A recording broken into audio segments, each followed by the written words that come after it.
নমস্কার। আজকের গল্পটি হচ্ছে করুণার আলো। অনেকদিন আগে রাজগৃহ নগরে গৌতম বুদ্ধ তার শিষ্যদের নিয়ে অবস্থান করছিলেন। প্রতিদিন অনেক মানুষ তার কাছে এসে বিভিন্ন সমস্যার সমাধান চাইত।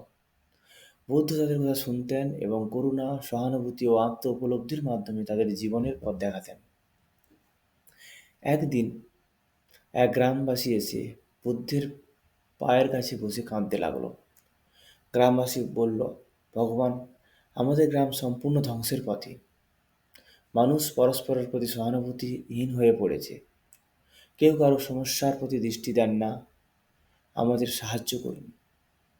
বুদ্ধ কিছুক্ষণ নীরবে থেকে বললেন, গ্রামের সমস্যা সমাধানের জন্য কি তুমি নিজেকে পরিবর্তন করতে প্রস্তুত?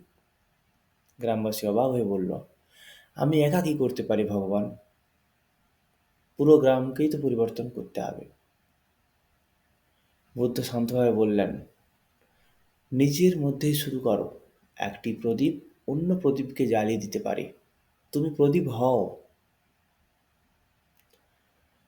বুদ্ধ গ্রামবাসীকে একটি গল্প শোনালেন। একবার এক মহামারীতে একটি গ্রামে অনেক মানুষ মারা যাচ্ছিল। একজন বৃদ্ধা তার সামান্য চাল ভিক্ষুকদের দান করতেন। গ্রামের অনেকেই তাকে উপহাস করত, কারণ তার নিজের পরিবারও অভাবী ছিল।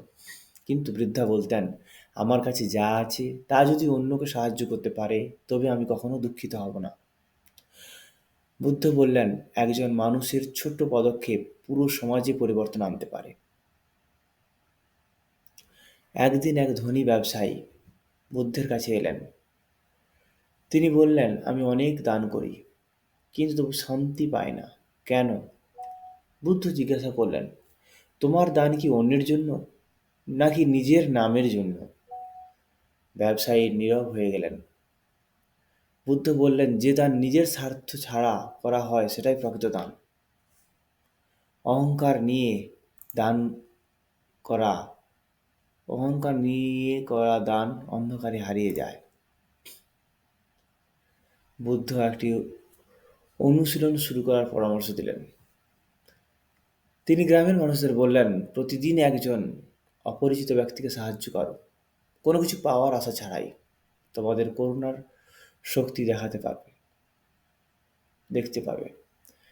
গ্রামের মানুষ একদিন এই অনুশীলন শুরু করলো। ধীরে ধীরে মানুষ একে অপরের প্রতি সহানুভূতিশীল হয়ে উঠল। গ্রামের পরিস্থিতি পাল্টে গেল। বুদ্ধ বললেন, মানবতা কেবল বড় কাজের মাধ্যমে বাঁচে না। ছোট ছোট সহানুভূতির কাজই পৃথিবীকে সুন্দর করে তোলে। প্রত্যেক মানুষ নিজেকে পরিবর্তন করলেই সমাজ পরিবর্তিত হবে। এই শিক্ষায় গ্রামবাসীরা জীবনে নতুন অর্থ খুঁজে পেল।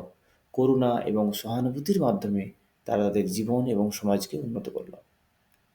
এই গল্পের থেকে আমরা যে শিক্ষা পাই, গৌতম বুদ্ধের এই গল্প আমাদের করুণা শেখায় যে করুণা, সহানুভূতিশীল জীবনের আসল সৌন্দর্য। যদি আমরা প্রত্যেককে আমাদের ছোট্ট ছোট কাজ দিয়ে সমাজে পরিবর্তন আনার চেষ্টা করি, তবে একদিন সমগ্র পৃথিবী শান্তি ও আনন্দের স্থানে পরিণত হবে।